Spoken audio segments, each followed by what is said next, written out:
telah berpulang dua warga Kota Palembang yang kemarin kita sudah sama-sama tahu mengalami musibah ya. Memang ada depot kecil yang biasa mereka gunakan untuk aktivitas untuk menunjang roda perekonomian ya.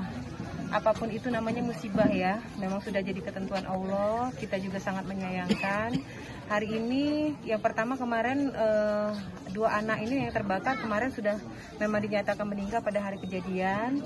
Ini selang berapa hari kakaknya juga yang mengalami musibah terbakar juga sudah meninggal dan sebentar lagi akan dikebumikan.